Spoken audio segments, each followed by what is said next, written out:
I remember the first time I climbed Mount Hood like it was yesterday. It feels like it was only a few years ago, but in reality, it must have been much longer. I had been living in Oregon for a while at that point, and like most people who come to the Pacific Northwest, I quickly grew fond of the mountains. The towering peaks had always fascinated me, but Mount Hood, in particular, had this eerie sense of mystery that lingered around it. The locals had a certain reverence when they spoke of it, almost like there were stories they weren't willing to share. I had heard things, of course, about strange happenings in the woods, about hikers disappearing without a trace, but those were just rumors, right? Nothing more than ghost stories passed down through the generations.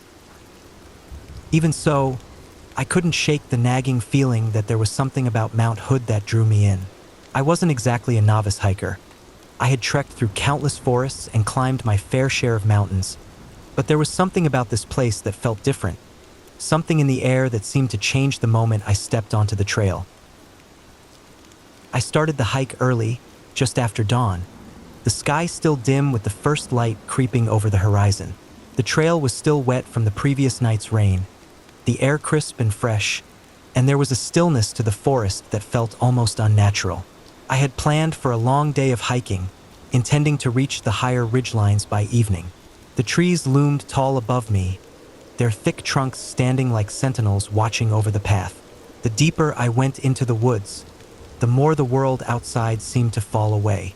It was the kind of peace you find in nature, where all the noise of life fades, leaving only the sound of your breath and the occasional bird call. But as I ventured further up the trail, something began to shift in the air. First, I couldn't put my finger on it. I kept walking, focusing on my steps, trying to stay in the moment. But there was a feeling, like being watched, like something was moving in the forest just beyond my sight. I paused, adjusting my backpack, and then I heard it, the sound of something distant, a high-pitched whistle that echoed through the trees. I stood there, listening. It wasn't the wind. It wasn't a bird either. It was too deliberate, too rhythmic, almost like someone was calling out to me from deep within the forest. I shook my head, trying to brush it off. The forest is full of strange sounds.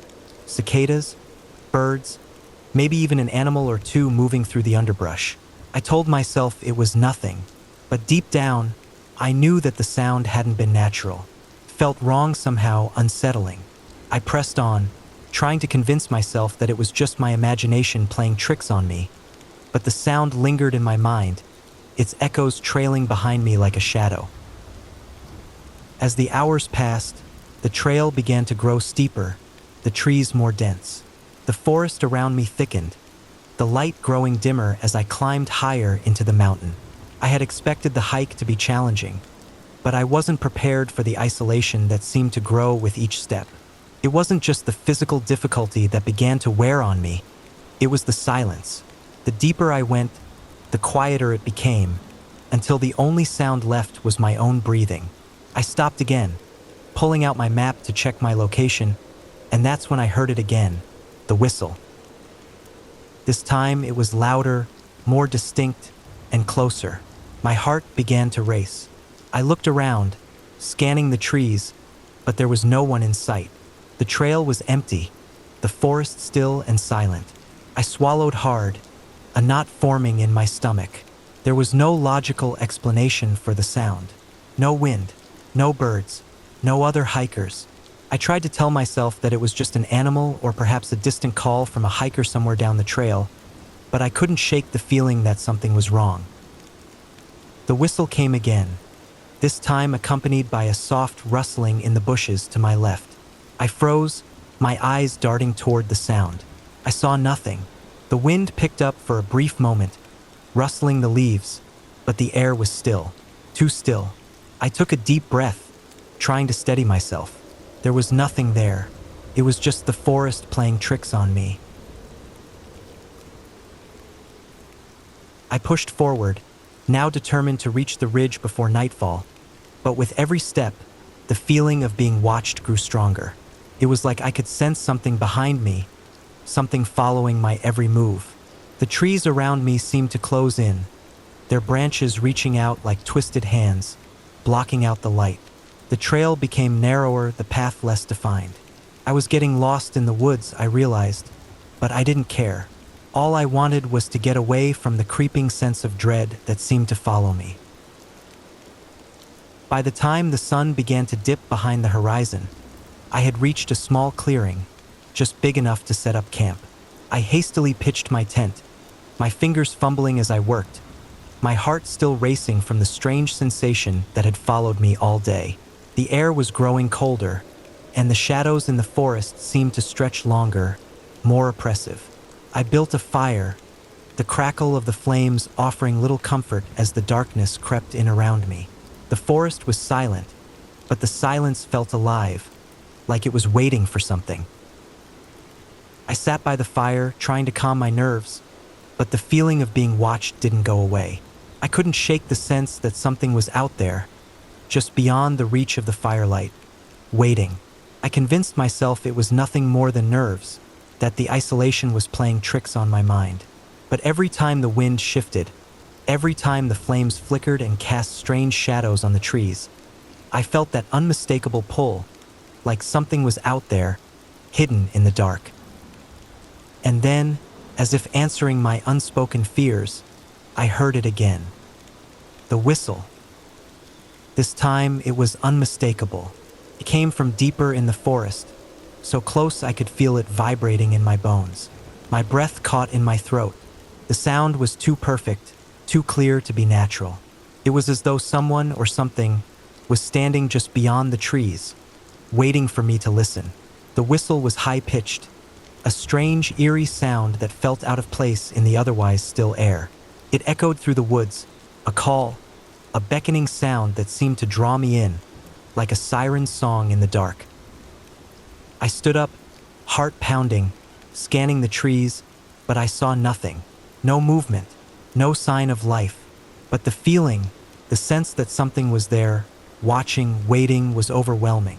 I could hear the sound of my own breath, shallow and quick, but all other noise had ceased. The forest had gone quiet again, unnervingly quiet. It was as though the very trees were holding their breath, waiting for something to happen. The whistle came again, closer this time. It wasn't just a sound anymore. It was a command, a signal, an invitation. I couldn't explain why, but I felt an overwhelming urge to follow it. The idea of running, of packing up and getting out of there, seemed distant, almost silly. The forest had already gotten inside my mind, and I felt compelled to go deeper into it, to discover what lay beyond the shadows. I grabbed my flashlight, flicking it on and pointing it into the dark woods. My hands were shaking. Every instinct in me told me to leave, to run back down the mountain, but my feet wouldn't move. I took a hesitant step forward, and then another, my breath quickening as the whistle came again, louder now, cutting through the stillness like a knife. And then, just as I reached the edge of the trees, I saw it. A figure. Not a person, not quite, but a shape, tall, almost unnaturally so, standing just beyond the reach of my flashlight. Its outline was indistinct, shifting in the shadows, but the eyes, those eyes were unmistakable. Bright, glowing white, burning with a cold intensity that pierced through the darkness. I froze, my body locking in place as I stared into those eyes, feeling the weight of their gaze press down on me. It was as if it knew me, as if it had been waiting for me to arrive. I couldn't move. I couldn't speak. All I could do was stand there, transfixed, staring into those eyes as the world around me fell away. The whistle came again, this time more urgent, like a call from the depths of the forest itself. My body screamed at me to run, to turn and flee back to the camp, but I couldn't tear my eyes away. It was then that I realized I wasn't alone. There were others, shapes moving behind the first figure, flickering in and out of the shadows. Tall, thin, their bodies long and twisted in ways that shouldn't have been possible. And still, the whistle echoed, coming from them, surrounding me, wrapping around me like a cage. I could feel the air growing colder, thicker, like I was being pulled into some ancient, forgotten place. The ground beneath my feet shifted. The trees, the earth, everything seemed to be bending, warping. I felt the forest itself stretching, shifting, as though the world around me was changing, rearranging itself. The shapes in the shadows drew closer, the figures now moving with a speed that defied logic. I turned to run, but the forest seemed to stretch on forever, the path disappearing into the dark. The last thing I remember was the whistle, louder than ever, before everything went black. When I woke up, I was back at the trailhead. My tent was gone, my fire extinguished, and the world was quiet again. It felt like no time had passed, but I knew better. I knew what I had seen, what I had felt, was real. Whatever was out there, whatever had followed me up that mountain, it was waiting, and I had barely escaped. I haven't gone back to Mount Hood since. Every time I drive past, I feel that familiar knot in my stomach, that same chill creeping up my spine. I know that whatever I saw, whatever I heard, is still out there, waiting. And maybe, just maybe, it's waiting for me to return. It was a chilly autumn afternoon when I first stepped into the old forest, not far from my cabin. It wasn't the kind of place you'd expect to find a mysterious story, the kind of place where cryptids or strange phenomena lurk. It was just a dense, sprawling expanse of trees and undergrowth, with the usual suspects, the deer, the squirrels, the occasional fox, wandering through, oblivious to anything out of the ordinary. The locals would often tell tales of a haunted glade or a phantom river, but to me, it was just another hiking trail. I was used to walking through these woods, even in the most remote parts. Being a photographer, I often ventured deep into places where few people dared to go, chasing the kind of raw, untouched landscapes that tell a story without words. But this time, as I hiked through the winding trail, I couldn't shake the feeling that something was different. It wasn't the weather, that was just the crisp, cool edge of fall. It wasn't the trail either, it was well maintained and familiar, though the trees seemed denser than usual. No, it was something else, something about the air, something about the way the shadows moved, that made my skin prickle. I couldn't quite explain it. It wasn't as if the forest had changed in any obvious way, but the silence, the stillness, felt unnatural. Even the birds seemed to have gone quiet, the usual chattering and rustling of the woodland creatures subdued to a near eerie level. I stopped for a moment and took in the view, the canopy of trees above, the stretch of moss-covered rocks on either side of the path. There was a smell, faint but present, of damp earth and decay.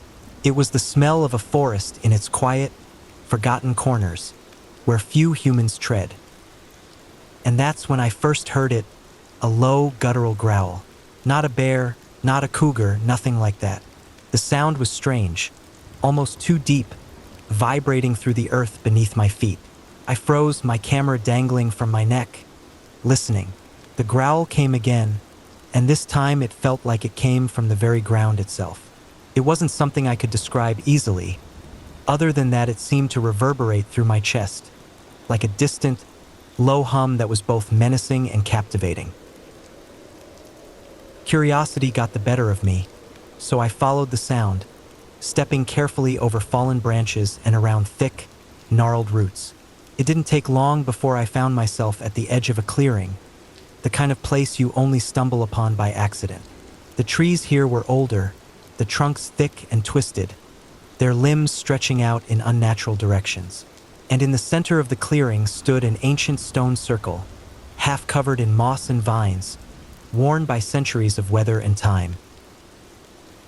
At first, I thought it was just another marker from some long-lost civilization. People had used the area for rituals, perhaps, or it was just an old, forgotten part of history. But the longer I stood there, the more I realized that the clearing, the stones, and the air around me had a certain weight to it, a pressure, like the place was holding something back, something ancient, something not meant to be disturbed. I took a few steps closer to the stones, my breath catching in the chilly air. There was a peculiar hum coming from the circle now, faint at first, but growing in intensity, like the sound of distant thunder, but more subtle, vibrating through the soles of my boots. I could feel it in my chest again, that strange, uneasy sensation, and suddenly, I wasn't so sure about continuing. But my instincts as a photographer kicked in. There was something about this place, some intangible quality that was beckoning me. The stones, the energy, it was like the whole forest had come alive in a way that felt wrong. It wasn't the kind of wrong that makes you immediately turn around and flee, but the kind that tugs at your curiosity, that asks you to push deeper. I raised my camera and snapped a few shots of the stones, the soft light of the afternoon filtering through the trees in strange patterns that only added to the unease. As I lowered the camera, I noticed something on the ground near one of the stones. At first, I thought it was just a rock, but as I got closer, I saw that it was a bone. Not just any bone, though. This one was long, curved, and almost smooth, like it had been polished over time. It was too large to be from any animal I knew of, and its shape wasn't quite right, either. It reminded me of something I had read about in folklore, some ancient creature that the old storytellers used to warn children about, though I couldn't quite remember the details. I picked it up carefully, turning it over in my hands. It felt unnervingly warm, though the air around me had grown colder by the second. The hum from the stones was now louder, a constant vibration underfoot that made me feel like I was standing on the edge of something I couldn't see. I dropped the bone back to the ground, my stomach tightening as I took a step back, the realization that I had no idea what I was dealing with beginning to dawn on me. That's when it happened. The ground shifted, not in any way that was natural, but with a violent tremor that sent a jolt through my spine. I stumbled backward, my heart racing. The sound of that deep growl came again, louder this time, closer, like something was rising from the earth itself. The trees around the clearing creaked, their branches twisting, stretching toward the stones, as if they were part of the same force that was pulling at the ground beneath me. I couldn't move. I was frozen, caught in a trance of terror and fascination. And then, just when I thought I couldn't take it anymore, the air grew still again, the hum from the stones dying down, the growl fading into nothing. It was as though the forest had held its breath, waiting for something, and then let it go, releasing me from its strange hold. I took a few tentative steps back, unsure of what I had just experienced. Was it just a trick of the mind? A play of light and shadow in the dense woods? Or had something truly ancient stirred in the depths of the forest? I couldn't answer that, not in that moment. All I knew was that I needed to get out of there. I turned around, making my way back through the forest, trying to keep my mind on the path. But as I walked, I couldn't shake the feeling that something was still following me. Something that wasn't human. Something that wasn't bound by the laws of nature. The growl echoed in my mind, a reminder that there was something in that forest, something ancient, that I had awoken. By the time I reached the cabin, night had fallen, the last traces of daylight fading into a cold, starless sky. I locked the door behind me and collapsed into a chair by the fire, still shaken by what I had seen. I had been through many forests before, but none like that one. I knew what I had heard, what I had felt, and there was no denying it. Something was out there in those woods and it was watching. The next day, I returned to the clearing. I don't know what I was hoping for. Maybe that it was just some trick of the light, some strange, twisted hallucination. But when I arrived, the stones were just as I had left them, still half covered in moss, still waiting. The bone was gone, vanished without a trace, as if it had never been there at all. I stood there for a long time, just staring at the stones. The hum had faded, and the forest around me was as quiet as it had always been. But deep down, I knew the truth. Whatever had happened that day, whatever had been waiting beneath the surface, it was still there, hidden in the heart of the forest. And I couldn't help but wonder, if I stayed long enough, if I ventured deeper into those woods, what I might find. But I didn't stay. I turned around and walked away, the whispers of the forest still echoing in my mind, pulling me back, urging me to come closer. And somewhere, deep within the trees, I knew it was waiting, watching, always watching. It's funny how the mind works. Days passed after I left the forest, and I tried to go about my life as usual. But I could never fully shake the feeling that the woods were calling to me.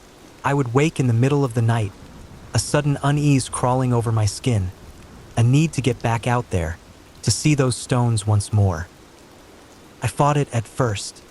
I told myself it was just the natural beauty of the forest that had captivated me, the need for adventure, for something more. But the whispers never stopped, not even in the quiet moments of the day when I was alone with my thoughts. The forest, with its twisted trees and strange hum, had embedded itself in my mind, and no matter what I did, I couldn't escape it. One evening, I found myself standing at the edge of the forest again, the same path before me, the same ancient trees that seemed to breathe with life. The sky was overcast now, the air thick with the promise of rain, but I couldn't resist. The forest called me and I answered. I ventured deeper this time, knowing that whatever I was seeking, whatever I was meant to find, I was closer than ever. The stones would be waiting for me, and I was determined to uncover their secret. But as I reached the clearing once more, I was not alone. There were figures now, standing just beyond the circle of stones, their shapes shifting in the shadows. At first, I thought they were just trees or perhaps some trick of the light. But as I got closer, I realized they weren't trees at all. They were tall, far taller than any person I had ever seen. Their limbs long and crooked, their faces hidden beneath cloaks of shadow. They didn't move, not at first, but I could feel their gaze upon me, as if they were waiting for me to make the next move. My breath caught in my throat, and I took a step back. My feet felt like they were made of lead, and I could feel the weight of their eyes bearing down on me. The forest was still, the usual hum from the stones now silent, but I knew this was no accident. These beings, whatever they were, had been waiting for me, and now that I was here, they wouldn't let me go so easily.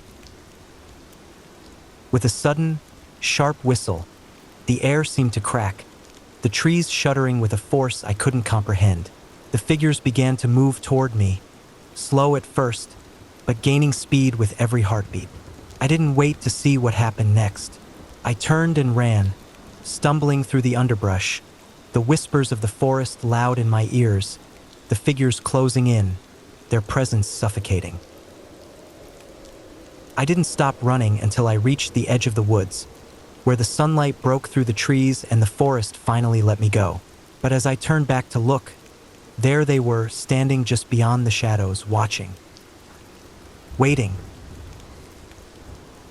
It was a cold evening in late October when I first noticed something was off about the woods behind my house. You might think that living on the edge of a small, quiet town would have its advantages, but there are times when the stillness can feel a little too still. The kind of quiet that makes you feel like you're being watched, even when you're alone. I had always liked the woods. It was my escape, really, a place where I could hike, clear my mind, and breathe in the cool air. You'd see the occasional deer or hear the distant call of a hawk. Sometimes I'd sit by the creek and just listen to the water, lost in the moment. The place had a calmness to it that felt almost sacred. But lately, something had been changing, and I couldn't put my finger on what it was. The first thing I noticed was the silence. The birds had stopped singing in the mornings, and the usual sounds of animals scurrying through the underbrush had faded away. At first, I thought it was just the change in seasons. Maybe the animals were migrating or hiding from the colder weather. But as the days wore on, the silence grew heavier, almost oppressive.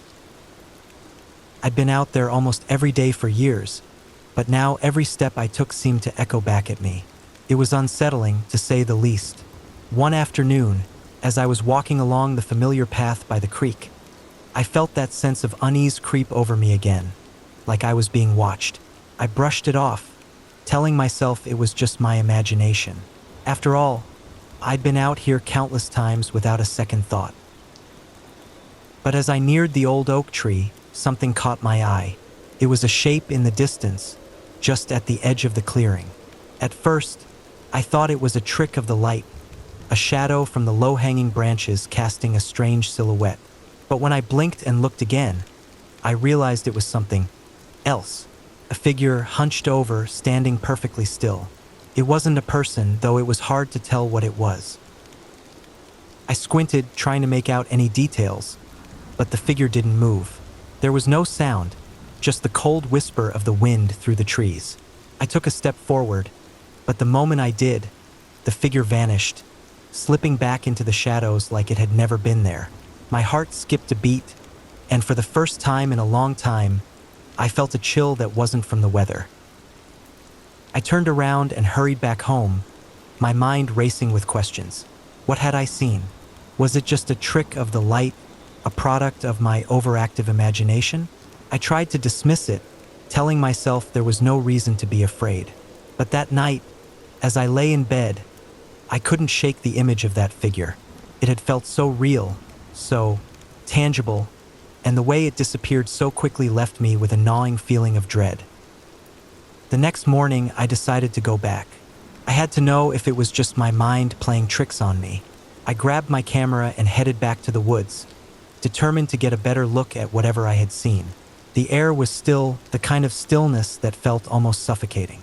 The trees loomed over me like dark, silent sentinels, and the deeper I went, the more I felt the oppressive weight of the silence settle around me. When I reached the clearing, I stood in the exact spot where I had seen the figure the day before. Everything looked the same. The ground was soft with fallen leaves, the creek gently babbling in the distance. But there was something different now, something I couldn't put my finger on. A tension, a feeling that something was waiting just out of sight. I scanned the trees, hoping to catch a glimpse of whatever it was that had unsettled me so much, but there was nothing, just the same empty space. Frustrated, I walked around the clearing, looking for any signs, any clues that could explain what had happened. That's when I noticed something strange on the ground, just to the left of the oak tree. A pattern, carved into the earth, faint but unmistakable. It was a series of concentric circles, overlapping and twisting, like something had been drawn in the dirt. At first, I thought it might be an animal's nest, or perhaps a trick of the wind moving the leaves around in a peculiar way. But the more I looked at it, the more I realized that it wasn't natural. The circles were too perfect, too deliberate. I crouched down to take a closer look, my fingers brushing against the earth. The pattern felt cold, like the ground beneath me wasn't quite alive. There was an energy to it, a strange hum that buzzed through the tips of my fingers.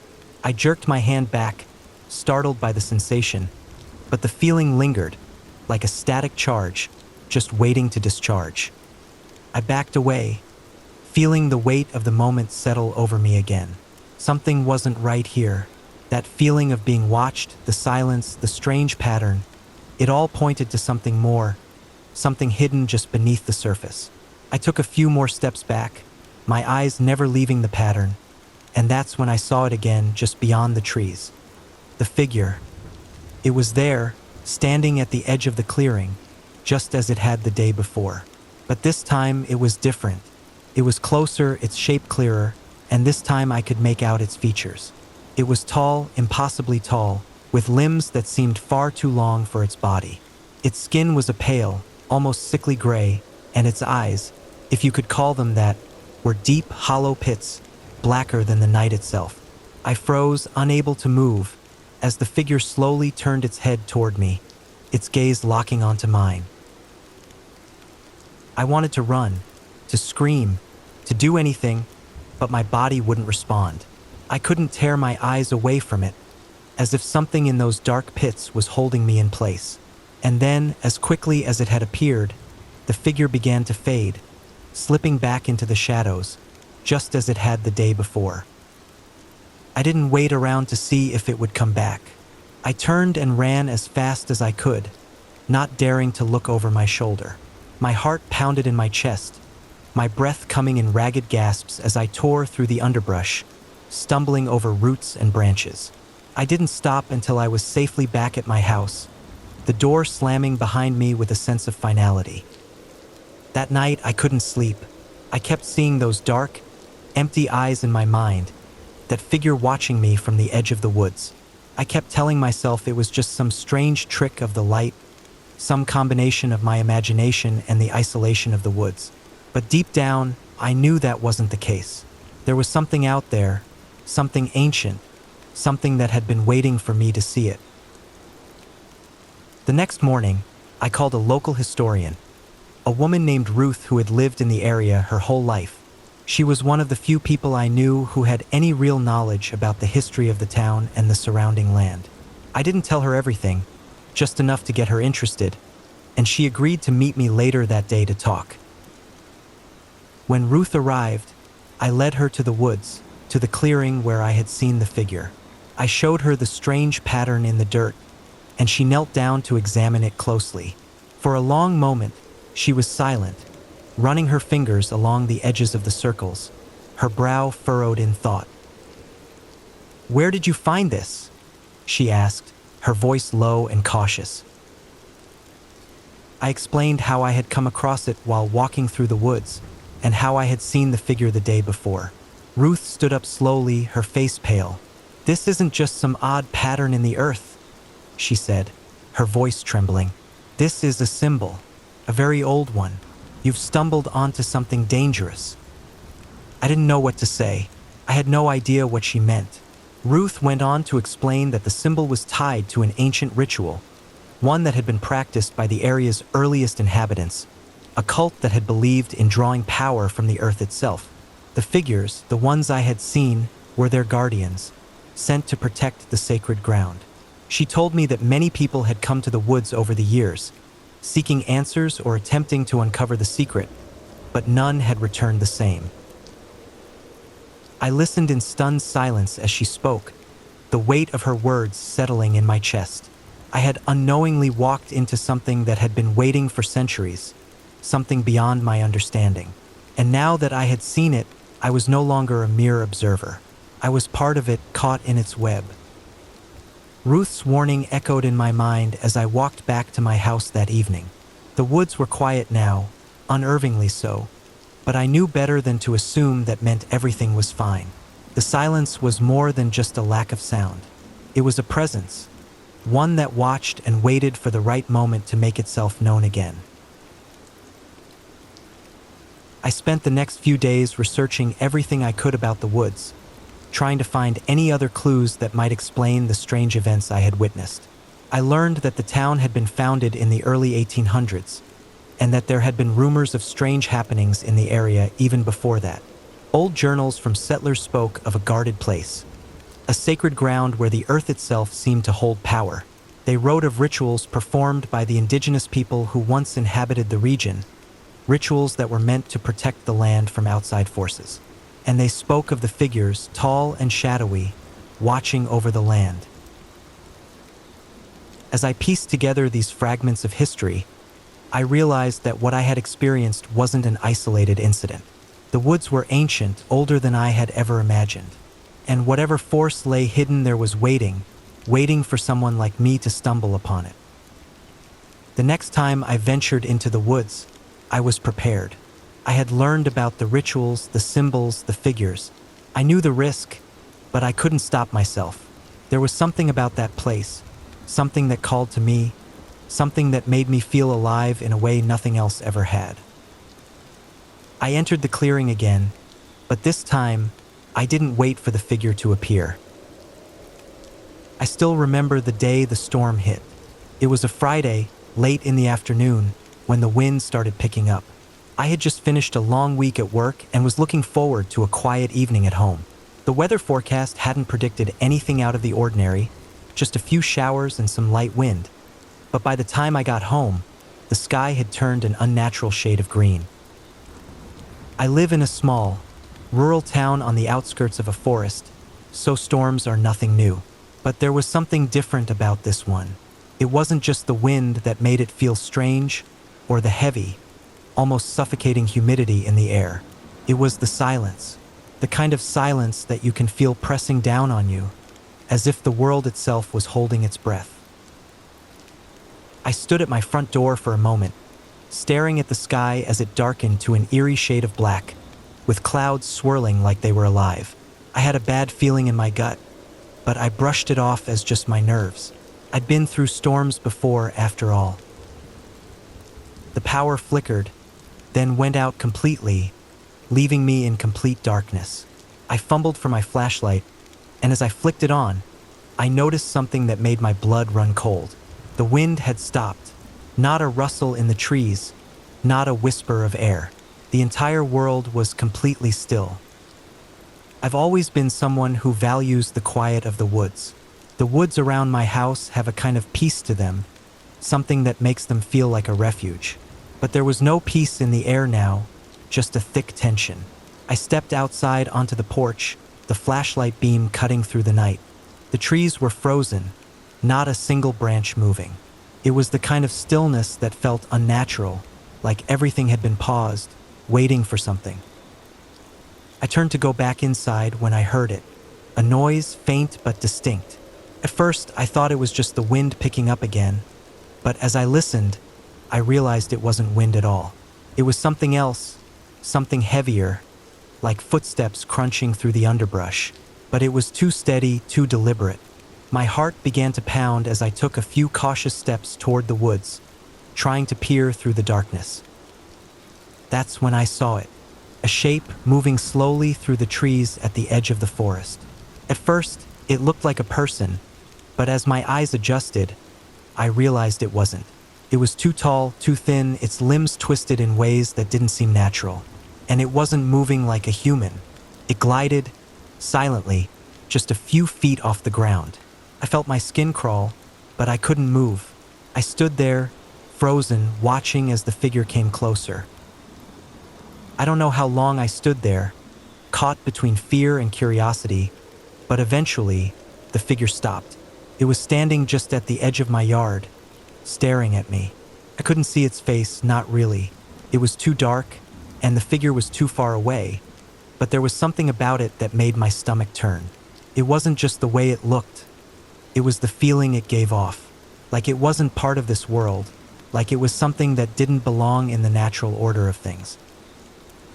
The silence stretched on, as if the world was holding its breath. Then, without warning, the figure turned and moved back into the trees, disappearing into the darkness. I stood there for a few moments, trying to process what I had just seen, but my brain couldn't quite make sense of it. I turned and went back inside, locking the door behind me, my hands shaking. That night, I couldn't sleep. I lay in bed, staring at the ceiling, my mind racing.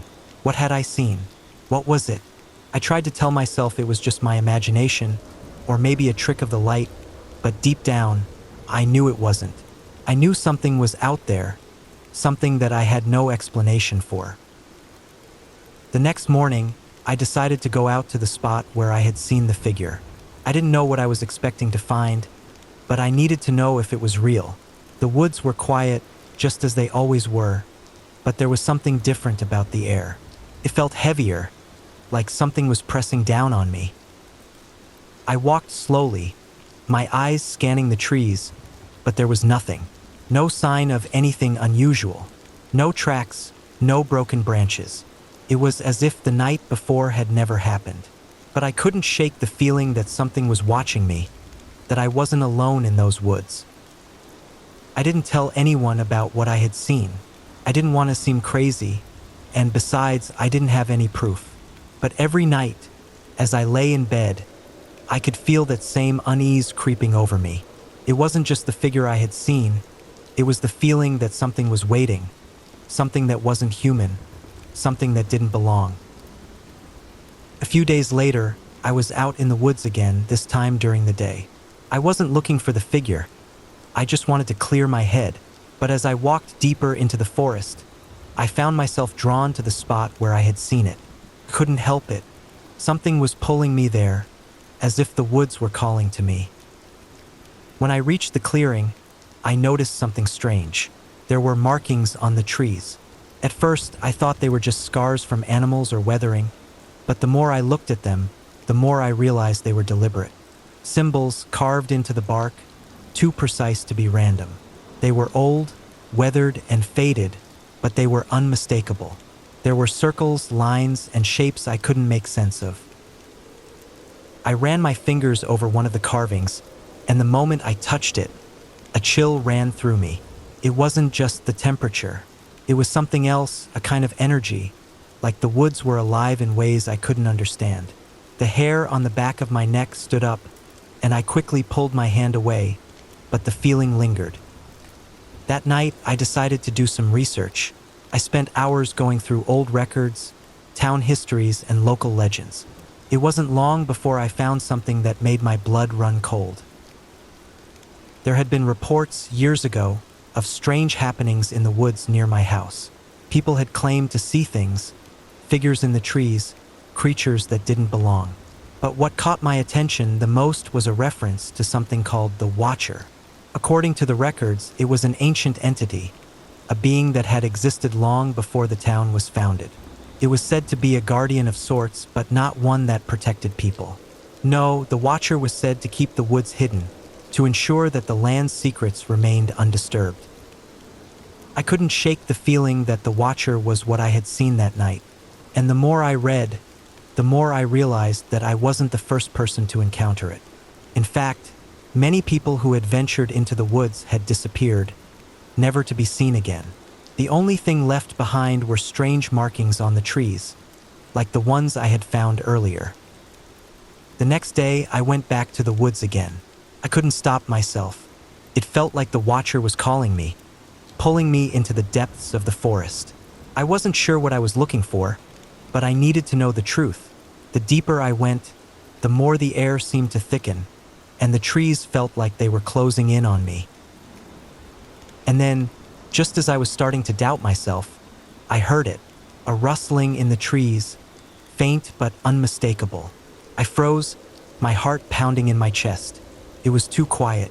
There was no wind, no birds, just that rustling. It was coming from all around me, like something was circling.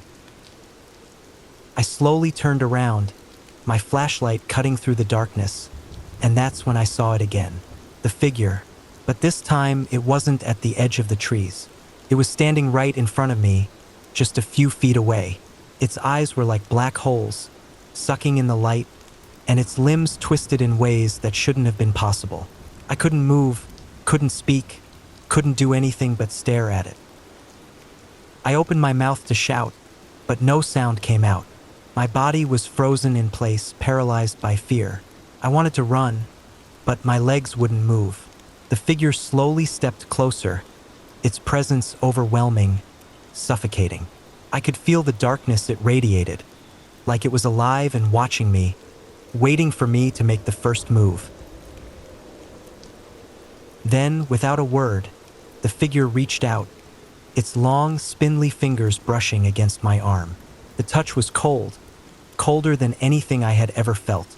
A jolt of energy shot through me, and for a moment, I thought I might collapse. But before I could even process what was happening, the figure was gone, just as quickly as it had appeared. I stood there for what felt like an eternity, trying to catch my breath. The woods were silent again, too silent. I didn't wait around to see if it would come back. I turned and ran, pushing through the underbrush, not caring about the branches slapping at my face. My mind was a whirlwind of confusion and fear. I didn't stop until I was safely back at my house, slamming the door behind me, my heart still racing. The next few days were a blur. Couldn't sleep, couldn't eat. Every time I closed my eyes, I saw that figure, those black, empty eyes staring back at me. It was like it was following me, always just out of sight, always watching. I tried to tell myself it was just a dream, just a trick of my mind, but deep down, I knew it was real. I called Ruth, the local historian, again. She was the only person I knew who might understand what I was going through. I explained everything, told her about the markings on the trees, the Watcher, the figure I had seen. She listened carefully, and when I was done, she was quiet for a long time. Finally, she spoke. "You've uncovered something ancient, something dangerous," she said.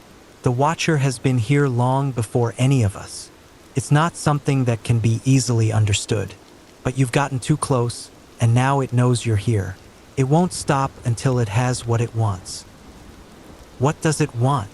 I asked, my voice barely a whisper. Ruth hesitated. It wants to keep the woods hidden.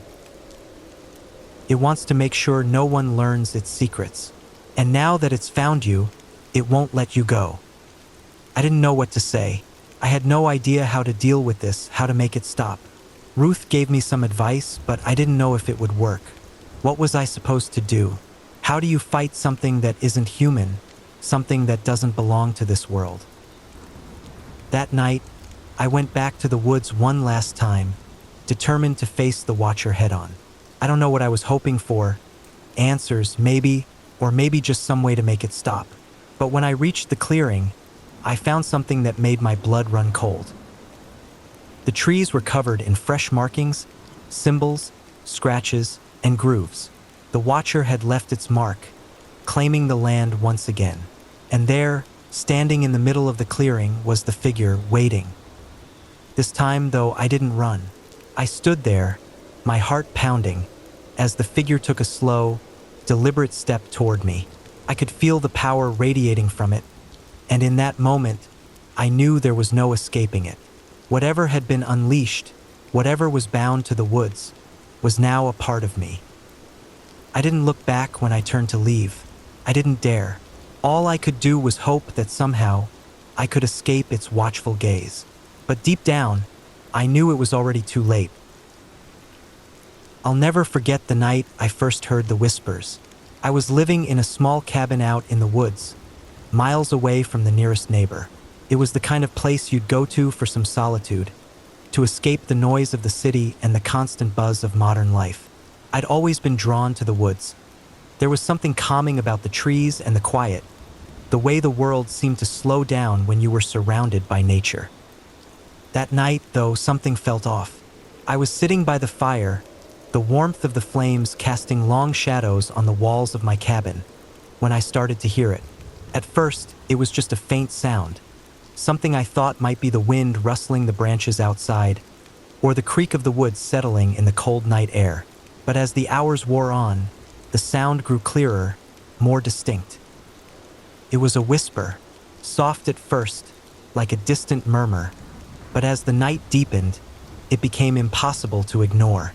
The whispers seemed to be coming from all around me, but when I tried to pinpoint the source, they'd vanish, leaving only the unsettling feeling that something was watching me. I tried to tell myself it was just the wind, or maybe the fire playing tricks on my mind, but deep down, I knew it wasn't. The air had a heaviness to it, a thickness that didn't belong. I stood up and walked to the window, my heart racing. The moon was full, casting a pale light over the forest, and everything outside looked eerily still. The trees stood silent, their bare branches reaching up to the sky like twisted fingers. But even though everything seemed quiet, I felt a strange presence, as if something was out there, just beyond the reach of the light. The whispers returned, louder now, almost as if they were right behind me. I spun around, but there was nothing there. I checked every corner of the cabin, every shadow, but the place was empty. Still, I couldn't shake the feeling that something was watching me. I tried to brush it off, told myself I was being paranoid. Maybe I was just tired, or maybe the isolation was starting to get to me. It was late, and I'd been working hard all day. I decided to go to bed, to try and get some rest. But sleep didn't come easily. Every time I closed my eyes, the whispers started again. At first, they were faint, almost like they were coming from the other side of a door or a wall. But then they grew louder, more insistent. It was as if they were inside my head, curling around my thoughts, digging into my mind. I tossed and turned, my body drenched in sweat. The whispers were relentless, growing louder and clearer with every passing second. They weren't words, not exactly, but they felt like words. They were calling my name, but not in a way I recognized. It was more like an echo, a distortion of the sound, as though the voice was coming from somewhere far away or from somewhere deep inside me. Then, just as I was about to scream out in frustration, I heard a sound that stopped me cold. A thud, heavy and slow, like footsteps outside my cabin. My blood ran cold. The whispers stopped abruptly, replaced by an eerie silence. I lay there, frozen, straining to hear anything else, anything that might explain the sound. But there was nothing, just the faint crackling of the fire and the creaking of the old building. I didn't move for what felt like hours, just lying there in the dark, my heart pounding in my chest. Eventually, my mind started to play tricks on me, filling the silence with imagined sounds, imagined footsteps. But I knew, deep down, that it wasn't my imagination. Someone or something was out there. The next morning, I went outside to see if there was any sign of what had happened during the night. The snow that had fallen the previous evening was still fresh, undisturbed by anything. No footprints, no signs of movement. I walked around the cabin, checking the perimeter, but everything seemed normal. If it hadn't been for the whispers and the strange thudding noise, I might have convinced myself I'd just imagined the whole thing. But that wasn't the end of it. Over the next few days, the whispers continued, always in the dead of night. I couldn't tell where they were coming from, but they were getting louder, closer. Sometimes they would stop, and I'd be left in a silence so thick it made my ears ring. Other times, they would seem to echo through the trees, like something was calling to me from the forest itself. I tried everything I could think of to stop it. I closed all the windows, locked the doors, and even tried playing loud music to drown out the sound. Nothing worked. The whispers always found their way back, always creeping in around the edges of my mind. One night, I decided I couldn't take it anymore. I grabbed my flashlight and headed into the woods, determined to find the source of the voices that had been haunting me. The air was cold, biting, and the moonlight barely cut through the thick trees. The further I walked, the more the silence pressed in on me, but I kept moving, driven by a compulsion I couldn't explain. The deeper I went into the forest, the stranger it became. The trees started to look different, their trunks twisted in unnatural ways, their branches reaching out like claws. The ground beneath my feet was uneven, the dirt soft and spongy, as if something had been digging there. And then I saw it.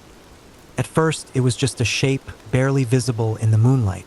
But as I got closer, I realized it was a figure, standing in the clearing ahead.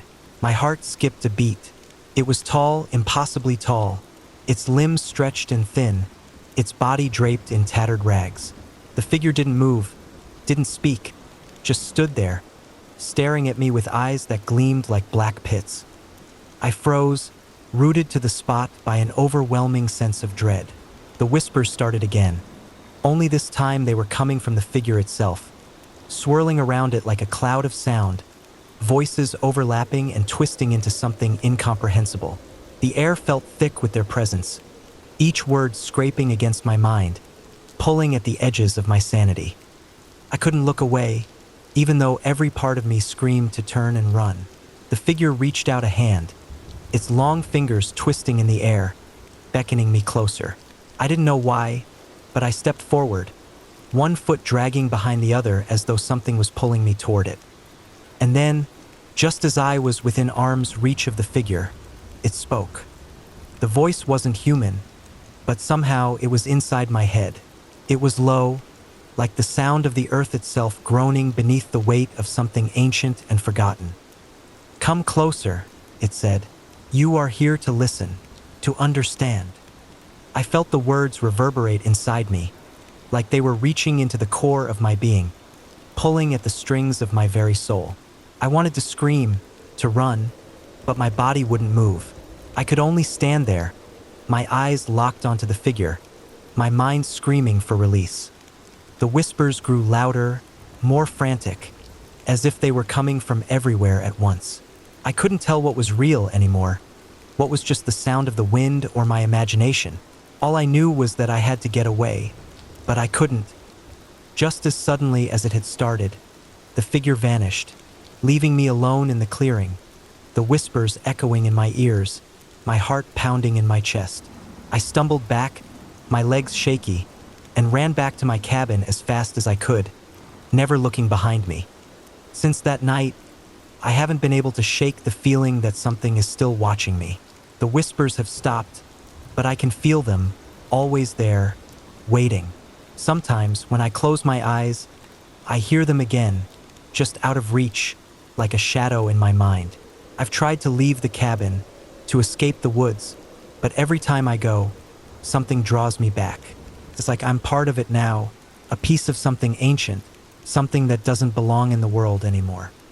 I don't know what I encountered that night, but I know it's still out there, in the woods, waiting, and I'm afraid it's not done with me yet.